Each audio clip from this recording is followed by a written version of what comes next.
Town Bank Mortgage, NMLS number 512138, is an equal housing lender. This podcast is for informational purposes only. And now, the man born with a 5 o'clock shadow and with the NMLS number 2028201. He is a gentleman. He is a scholar.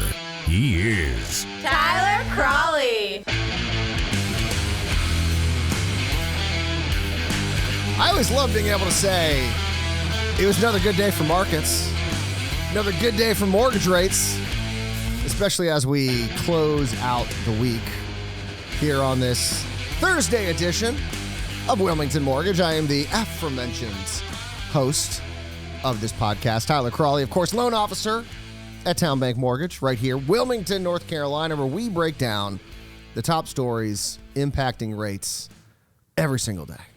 Except Friday. I was actually thinking, should I do a Friday show? And then I said, who's going to want to listen to a mortgage show at like 5 o'clock on a Friday in Wilmington? No one. There's no demand, then you don't need a supply. That's the basics of economics. If there's no demand for something, don't need to supply it. So, all right, another good day for markets. And I mean, I kind of know why. We got some good labor market data. But I mean, it's been kind of fascinating. So we had a great Monday, which we talked about. We had rates falling under 6%, according to the 30-year fixed rate, or what is it? The Mortgage News Daily 30-year fixed rate index. They had it falling under 6%. First time since 2022. And then today we got data from Freddie Mac. They have their weekly mortgage rate survey. They had rates falling under 6% as well. So all signs are pointing to rates continuing to move downward. So we had a good Monday. Then we saw almost nothing on Tuesday, almost nothing on Wednesday. And then here on Thursday, looking at the 10-year, a little bit ahead of the close, and it's down almost 4 basis points. So we are looking at potentially the 10-year dropping under 4%. I mean, this is all pretty great news. Now, of course, a lot of what's happening, I think, with rates is actually more of a reaction to what's happening with equities, where there's, earlier this week we saw some talk, some concern about AI and sort of the future of AI. And, has AI been either are we under preparing for it, or are we over preparing for it? Is it not going to be as impactful? Is it going to be too impactful?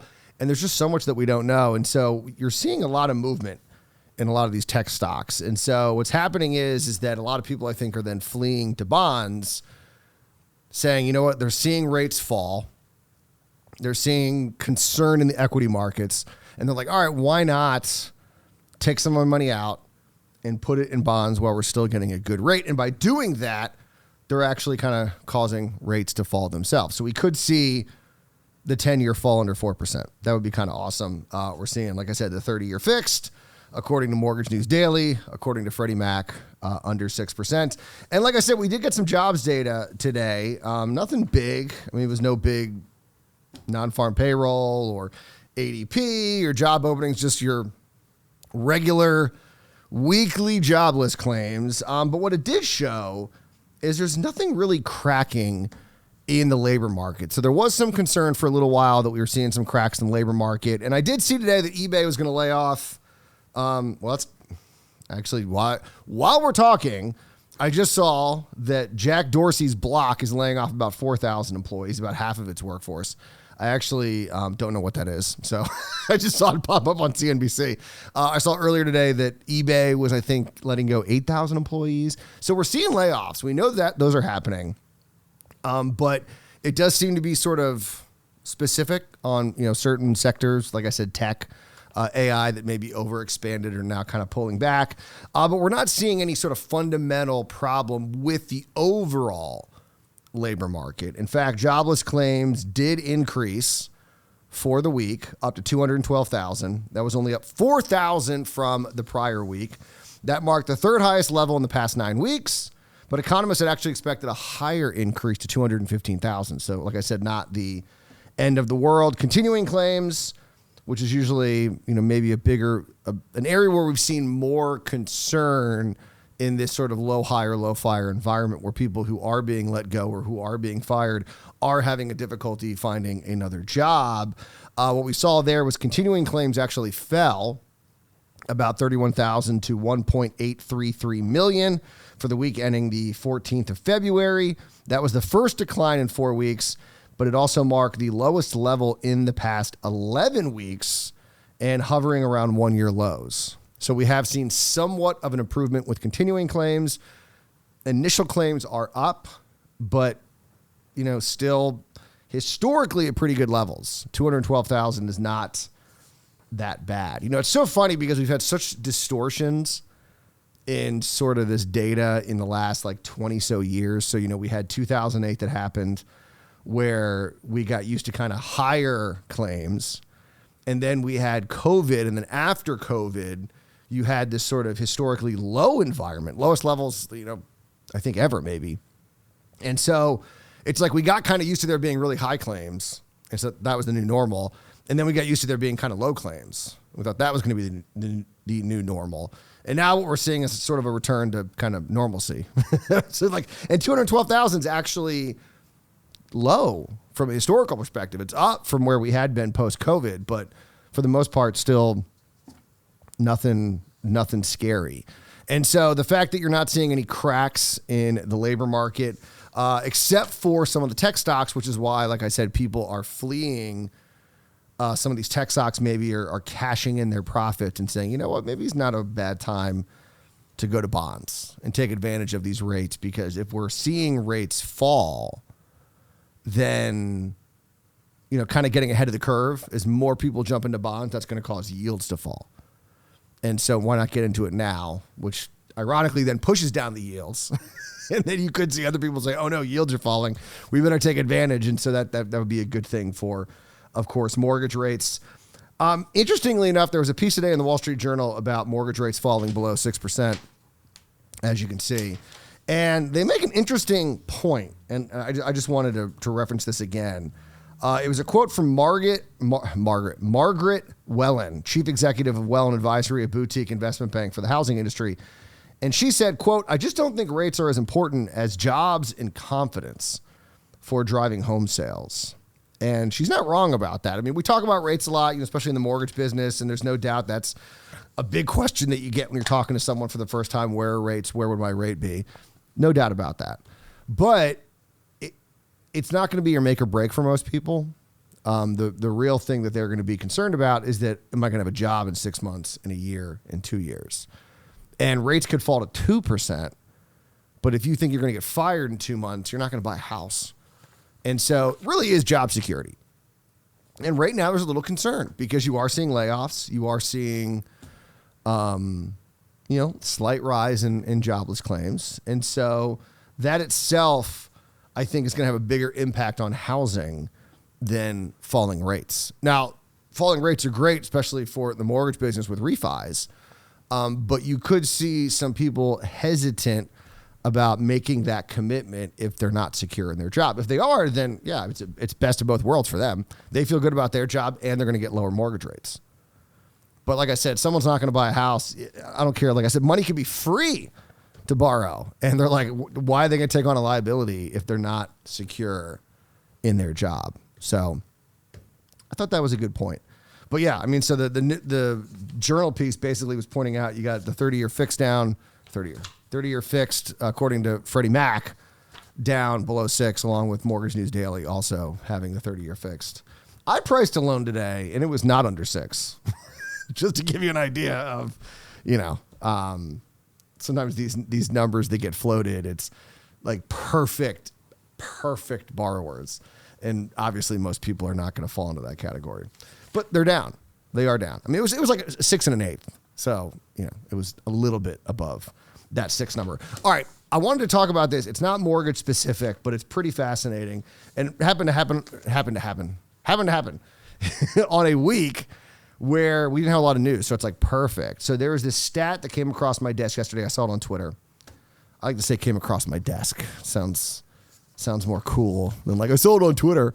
So Jay Parsons, who I follow, on Twitter. Great if you want to know what's going on with rental markets.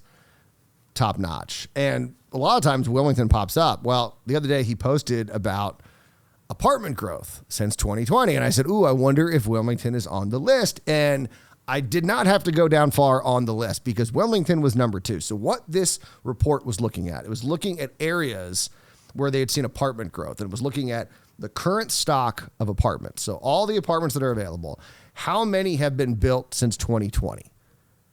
And this report found that Wilmington, North Carolina was number 2 in the country. Over 35% of our apartment stock has been built in the last 5 years. Well, 6 years.